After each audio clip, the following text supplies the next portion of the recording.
Ni amakuru aramutse yo muri iki gitondo ku itariki 21 z'ukwezi kwa gatandatu 2025, politiki na diplomasi mu burasirazuba bwa Repubulika Iharanira Demokarasi ya Kongo cyangwa se mu duce tugiye dutandukanye muri Repubulika Iharanira Demokarasi ya Kongo.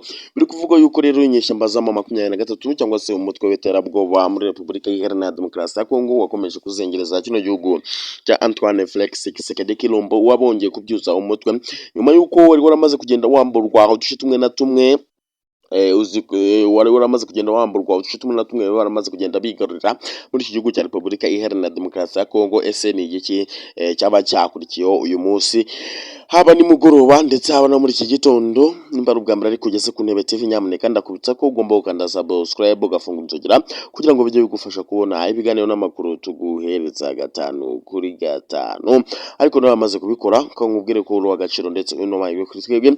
Reka twinjire politiki na diplomasi biri kuvugirwa kuri uyu muyoboro. Mu by'ukuri mu gace ka Uvira hongeye kumvikana amasasu, by'umwihariko mu mujyi wa Uvira, amasasu akomeye cyane. Bamwe bakavuga ko inyeshyamba z'ama 23 zaba zongeye kwataka bikomeye cyane, ndetse bakanavuga yuko izi nyeshyamba z'ama 23 zaba zongeye kugira umuvuduko udasanzwe nyuma yuko abasirikare batari bake b'ama 23 bamaze kugenda bicwa, ndetse abandi bakagenda bafatirwa n'ibihano bigiye bitandukanye muri Repubulika Iharanira Demokarasi ya Kongo.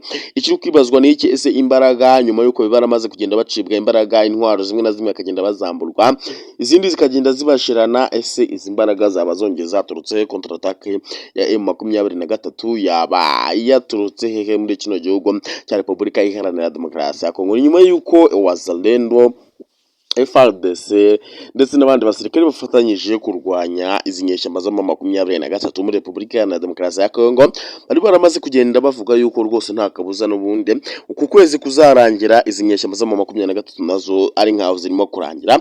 Ariko by'umwihariko muri Repubulika Iharanira Demokarasi ya Kongo ntago yaheruka kumva amasasu akomeye cyane nk'ari kumvikana ubu ngubu. Hongeye kumvikana amasasu akomeye cyane ndetse n'urufaya rw'amasasu menshi cyane.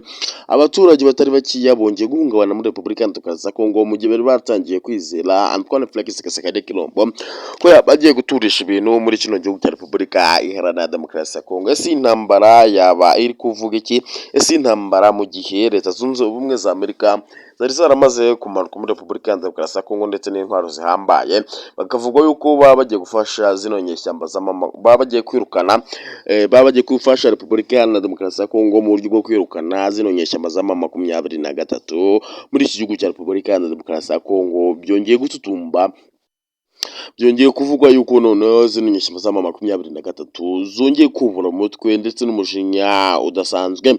General Masunzu ukuriye zino nyeshyamba z'ama 23 ndetse unasiyoboye ku munsi w'ejo yatangaje amagambo agira ati: twiteguye kongera guhangana na leta y'Kinshasa mu buryo bwari bwo bwose mu gihe Antoine Felix Tshisekedi Tshilombo yaba atatwemereye kongera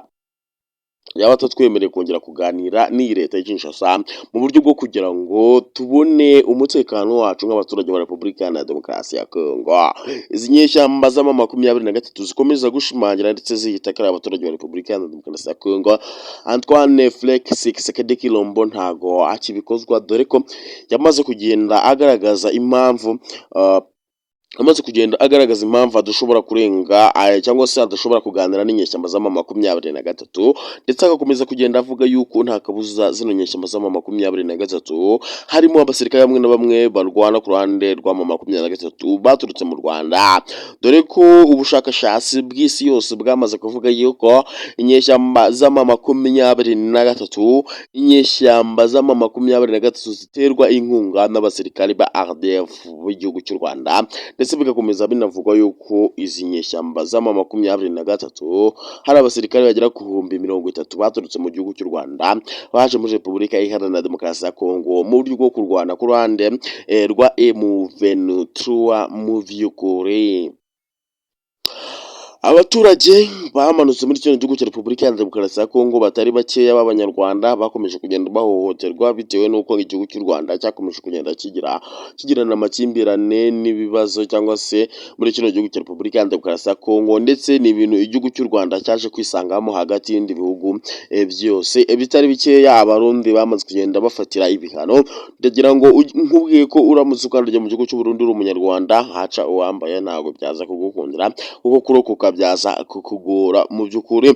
Intambara rero iri kubera muri Repubulika ya Demokarasi ya Kongo ubu ngubu yongeye kubura umutwe ndetse byongeye gukara mu gace ka Uvira mu by'ukuri, ariko nimba ari ubwa mbere ugeze kuri uyu muyoboro nyaboneka kandi subscribe kugira ngo bijye bigufasha kubona ibiganiro n'amakuru tubahereza gatanu ku kandi.